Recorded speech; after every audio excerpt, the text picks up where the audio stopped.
Well hi guys, very good evening मैं welcome करता हूं आप सबका अपने यूट्यूब चैनल पर जिसका नाम है money is everything. First time visit कर रहे हैं, लाइक कर देना, शेयर करना, वीडियो अच्छी लगी हो तो सब्सक्राइब जरूर कर लेना। सबसे पहले बात करते हैं निफ्टी की, आज की क्लोजिंग की। निफ्टी स्टार्टिंग में गैप अप हुआ, अनएक्सपेक्टेड गैप अप। पहले जो गिफ्ट निफ्टी दिखा रहा था, जो गुजरात की गिफ्ट निफ्टी दिखा रही थी, मार्केट जस्ट उसके अपोजिट ओपन हुआ और 100 पॉइंट से करीब गैप अप दिखा। Bank Nifty 266 point gap up. उसके बाद एक शार्प प्रॉफिट बुकिंग आई हल्की सी। उसके बाद बैंक निफ्टी में रन अप आया क्योंकि एचडीएफसी बैंक का रिजल्ट अच्छा था। नो डाउट सैटरडे के हमने वीडियो में क्लियर कट बोला था कि कोटक महिंद्रा बैंक के रिजल्ट से कंफर्ट नहीं आ रहा, कोटक महिंद्रा बैंक का रिजल्ट डरा रहा है। कोटक महिंद्रा बैंक के शेयर्स में 6% की गिरावट देखने को मिली, लेकिन उसको कहीं ना कहीं पचाने का काम किया, या मैं ये कहूंगा पूरी तरह ऑपरेट करने का काम किया ऑपरेटर ने एचडीएफसी बैंक से। एचडीएफसी बैंक को 3.5-4% तक अप लेके गए क्योंकि कोटक महिंद्रा बैंक 4-7% गिर चुका था और आरबीएल बैंक में भी एक बड़ी गिरावट देखने को मिली थी। लास्ट वीडियो में मेन कंसर्न था एनपीए का। इस बार बैंक के जो रिजल्ट आ रहे हैं उनका अभी तक का, अगर एक्सिस बैंक को छोड़ दिया जाए तो बाकी बैंक में जो सबसे बड़ा इशू है वो एनपीए का है। एनपीए इंक्रीज होने स्टार्ट हो चुके हैं क्योंकि मैंने बताया था उस दिन भी कि एक बजट में हमारी फाइनेंस मिनिस्टर निर्मला सीतारमन ने बैड बैंक लॉन्च किया था। जितने भी वहां पर एनपीए थे सबको उनमें डाल दिया गया था। अब जो उसके बाद नए एनपीए खड़े हुए हैं वो अब इस रिजल्ट में शो होने शुरू हो गए। निफ्टी गैप अप खुला, सस्टेन नहीं कर पाया, शार्प प्रॉफिट बुकिंग आई और निफ्टी एक टाइम पर 170 पॉइंट माइनस में था। गाइस, ये चीज, इतना निगेटिव फॉल, इतना शार्प फॉल, इतनी निगेटिविटी मार्केट में इस टाइम हमें डरा रही है। नो डाउट निफ्टी ओवरसोल्ड है, लेकिन बार बार गेट को नॉक करना, जो अभी तक का लो था काफी टाइम का 24,694, हमने उसको भी ब्रेक किया गाइस और अच्छा खासा हम नीचे गए। तो बार बार जब डोर को नॉक किया जाता है तो वो ओपन हो जाता है। ये जो सपोर्ट है ये वीक हो चुका है। निफ्टी इस टाइम वीक है कंपेरिजन टू बैंक निफ्टी, क्योंकि उसको आईटी से भी सपोर्ट नहीं मिला और दूसरा एफएमसीजी ने काम खराब कर दिया, टाटा कंज्यूमर ने।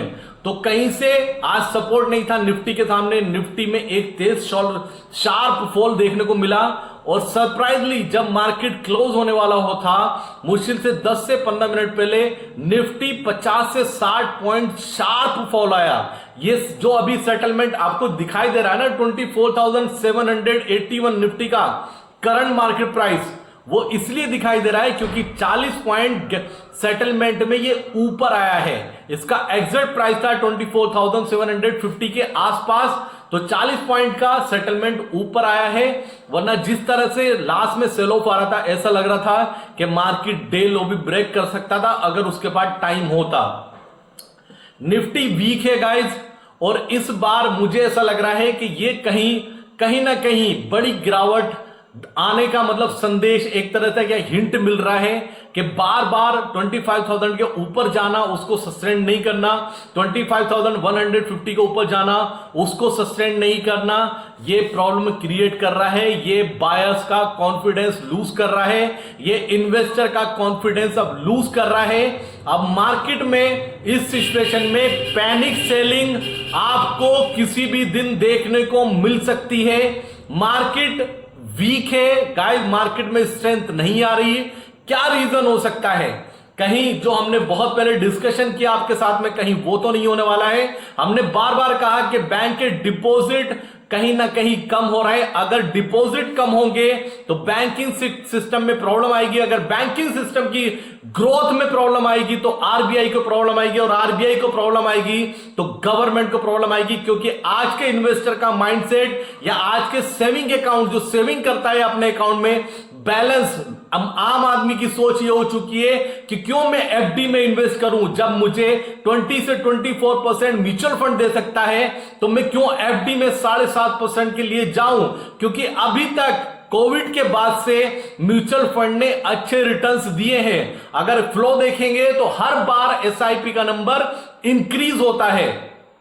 मुझे सिर्फ इसी बात का डर है कि कहीं इन्वेस्टर का माइंड चेंज करने के लिए जो माइंडसेट बन चुका है कि आपके पास पैसा आया, आप म्यूचुअल फंड में इन्वेस्टमेंट कीजिए, एसआईपी आपका रूट हो सकता है, मंथली हो सकता है, क्वार्टरली हो सकता है, लमसम अमाउंट हो सकता है, या आप उसमें टैक्स सेविंग वाला जो ऑप्शन है उसमें भी जा सकते हैं। तो मैक्सिमम अमाउंट मार्केट से जब म्यूचुअल फंड में जाएगा तो गाइस आप समझिए कि बैंकिंग को प्रॉब्लम आ नहीं वाली, और आरबीआई कभी भी ये नहीं चाहेगा कि उसका बैंकिंग सिस्टम वीक हो। गवर्नमेंट इस बात को कभी नहीं चाहेगी, क्योंकि एक टाइम तक इसको इग्नोर किया जा सकता है, लेकिन जब एक बड़ा नंबर बन जाएगा, क्योंकि आज के टाइम में म्यूचुअल फंड का market cap 60 lakh crore cross कर चुका है, और बैंकिंग का अगर मैं मार्केट कैप देखता हूं तो वो कहीं ना कहीं 200 लाख करोड़ से ज्यादा का है। और ये 60 लाख करोड़ म्यूचुअल फंड का बहुत शॉर्ट टर्म में बहुत तेजी से इंक्रीज हो रहा है। तो कहीं इसको लेकर ऐसा लगता है कि मार्केट में हो सकता है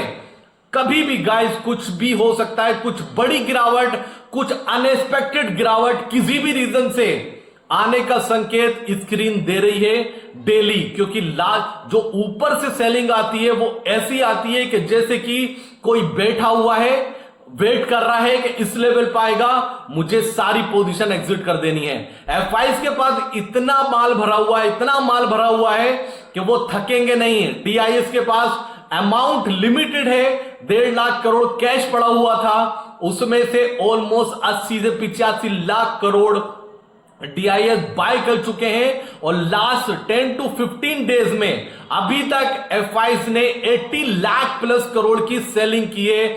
अभी तक 80,000 करोड़ की सेलिंग कर चुके हैं F5, और 80,000 करोड़ कहीं ना कहीं इन्होंने बाय किया है DIS ने। तो मार्केट को देखकर कंफर्ट नहीं आ रहा है। मार्केट तेजी में जा रही है, बुल में जा रही है, बाइंग में जा रही है, लेकिन सस्टेन नहीं कर रही है। मार्केट में यह हिंट मिल रहा है कि किसी दिन भी कुछ बड़ी गिरावट आने वाली है, क्योंकि मेरे इतने लंबे एक्सपीरियंस में कभी ऐसा नहीं हुआ कि निफ्टी का पीसीआर एक हफ्ते तक 0.50 से 0.75 के बीच में घूमता रहे। मैक्सिमम टाइम ऐसा हुआ जब हम 0.5 के पीसीआर पर आते थे, यहां से बाउंस होकर निफ्टी का पीसीआर पहले अपने हायर जोन पर जाता था 1.6 पर, वहां से सेल ऑफ आता था। लेकिन इस बार सिचुएशन डिफरेंट है गाइस। निफ्टी का पीसीआर 0.5 से लेकर क्रॉस करता है, बाउंस आता है और 0.75 या 0.80 तक जाता है, और उसके बाद वहां से सेलिंग आनी शुरू हो जाती है। और ये कंटिन्यू चल रहा है लास्ट, मतलब एक लंबे टाइम से ये सिचुएशन चल रही है अक्टूबर में। और मैं बार बार बोलता हूं, जब अभी तक क्या होता था, माइंडसेट इन्वेस्टर का ये था या ये ट्रेडर का ये था कि अगर कोई सेल ऑफ आया 2 से 5% का, 2 से 4% का करेक्शन आया तो उसमें बाइंग एकदम आ जाती थी। इस बार American market daily life time high break कर रहा है, लेकिन हम उसको इग्नोर कर रहे हैं बहुत टाइम से। ये सब कुछ ऐसा है जो अनसर्टेन सा है गाइस, कंफर्ट नहीं दे रहा है। कंफर्ट कब आएगा? जब तक निफ्टी 25,220 के ऊपर की क्लोजिंग नहीं देता है, तब तक मार्केट में कंफर्ट नहीं आ रहा। और बिलीव मी गाइस, मुझे ऐसा लग रहा है पर्सनली कि आने वाले टाइम में किसी दिन भी आपको बहुत बड़ा गैप डाउन ओपनिंग देखने को मिलेगा, और उसमें जो एमटीएफ में ट्रेड करते हैं क्लाइंट्स, इन्वेस्टर या डिलीवरी बेस्ड जो ट्रेडिंग होती है, कोटक, आईसीआईसीआई बैंक, ये बड़ी बड़ी कंपनीज इस बेस पे काम कराती है कि डिलीवरी बेस आज बाय किया कल सेल कर देंगे। उनका कॉन्सेप्ट सिंपल होता है कि उनको 2 से 4 या 5 पॉइंट का लॉस होगा या 5 पॉइंट का प्रॉफिट होगा। उनको अपनी ब्रोकेज से मतलब होता है, उनके क्लाइंट से प्रॉफिट से मतलब नहीं होता। लेकिन ये क्लाइंट को बहुत धीरे धीरे करके समझ में आता है, लेकिन आता जरूर है। वो पोजीशन एग्जिट कर देता है। आप सोचिए, अगर कोई शेयर्स उन्होंने डिलीवरी में बाय किया, जब वो 2 से 4% डाउन खुलेगा तो उस सिचुएशन में क्या हाल होगा, क्या पैनिक सेलिंग आएगी। तो मार्केट को स्क्रीन को देखकर बहुत कंफर्ट नहीं आ रहा है। अब निफ्टी की बात करता हूं। निफ्टी के लिए स्ट्रॉन्ग सपोर्ट का जोन है इस टाइम 24,500 स्ट्रॉन्ग सपोर्ट है। 24,530 मान लीजिए एक स्ट्रॉन्ग सपोर्ट अब ये निकल कर आ रहा है, क्योंकि जो अभी तक का सपोर्ट था 24,694, इसको हमने आज ब्रेक किया। नो डाउट क्लोजिंग नहीं दी, लेकिन उसको ब्रेक किया हमने। बैंक निफ्टी पर यह सपोर्ट निकल कर आता है 51,250। ये दोनों लेवल पे नजर बना के रखिएगा गाइस। फिर बोल रहा हूं, मार्केट को या स्क्रीन को देखकर कंफर्ट नहीं आ रहा है। मार्केट में किसी दिन भी कोई पैनिक सेलिंग आ सकती है। निफ्टी का पीसीआर करंट में 0.59 है, बैंक निफ्टी का पीसीआर 0.86 है। आज जो क्लोजिंग आई है 24,781, ये सेटलमेंट के बाद में आई है। वरना जो लास्ट टाइम पे लास्ट क्रेडिट प्राइस होगा उसको जाके देखेंगे 24,750 के नीचे था। तो पैनिक सेलिंग कभी भी आ सकती है। फिर मैं बोल रहा हूं, वो शायद इन्वेस्टर को बाहर करने के लिए आए, या क्या अननेसेसरी, क्या टेक्निकल, या प्राइस, या ये हो सकता है कि वैल्यूएशन, जो वैल्यूएशन हमारे महंगे तो है, नो डाउट महंगे हैं, क्या उनको मतलब ढंग के प्राइस पे लाने के लिए ये सेलिंग चल सकती है, क्योंकि कंफर्ट मार्केट से नहीं आ रहा है। एचडीएफसी बैंक ने लीड किया मार्केट को, लास्ट में क्लोज हुआ 2.79% और इसका करंट मार्केट प्राइस है 172928। और कोटक महिंद्रा बैंक 4.5% गिरा, 1789 इसकी क्लोजिंग है। बैंकिंग सिस्टम भी वीक हुआ है। बैंकिंग सेक्टर के लिए कोटक महिंद्रा बैंक के ऐसे नंबर अच्छे नहीं है एक्सिस बैंक के कंपैरिजन में। तो अपनी पोजीशन को गाइस, फिर बोल रहा हूं, अपनी पोजीशन को जितना हो सके overnight one side position carry forward ना करें। अपनी पोजीशन को जितना हो सके हेजिंग के साथ पोजीशन बनाएं, अपने रिस्क को मिनिमाइज करें और प्रॉफिट के लिए वेट करें। नो डाउट अगर हेजिंग करके भी आप पोजीशन बनाते हैं, आपका प्रीमियम डी क्या होता है वो कोई इशू है ही नहीं। अगर आपने निफ्टी का कोई पेयर बनाया, उसमें आपका कॉस्ट आया 250 का, अगर आपका 50 रुपए का प्रीमियम चला गया, प्रीमियम डी के हो गया, कोई बात नहीं, क्योंकि आपके पास 200 रुपए का प्रीमियम बचा हुआ है, इसका कैपिटल बचा हुआ है। आपको नेक्स्ट ट्रेड में 200 रुपए का प्रीमियम बाय करना है और 50 पॉइंट्स कवर करने। ये पॉसिबल है। ये पॉसिबल नहीं है कि आप 250 रुपए का प्रीमियम बाय करो और वो 100 रुपए आ जाए। आप सोचोगे ये 100 रुपए से आने वाले टाइम में 1 से 2 दिन में वापस से 250 रुपए चला जाए, वो बहुत मुश्किल होता है, बहुत पेनफुल होता है। अपनी पोजीशन को हेजिंग के साथ रखो, मार्केट्स को अपना दोस्त बनाओ, दुश्मन मत बनाओ। जब मौका मिले तब आपके अगर कैलकुलेशन है, अगर आपका कुछ कैलकुलेशन अगर वो मैच कर रहा है,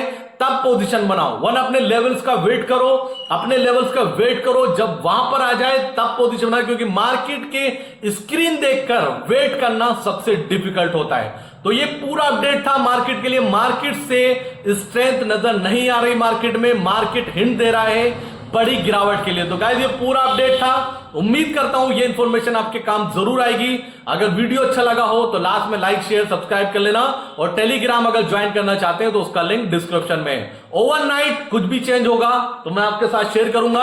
अभी 350 पॉइंट डाउ माइनस में चल रहा है, लेकिन गिफ्ट निफ्टी गुजरात की वजह से ऑपरेट किया जा रहा है। तो थैंक यू सो मच। ये पूरा अपडेट था। मिलते हैं कल सुबह, कुछ भी चेंज होगा जरूर शेयर करूंगा। जय हिंद दोस्तों।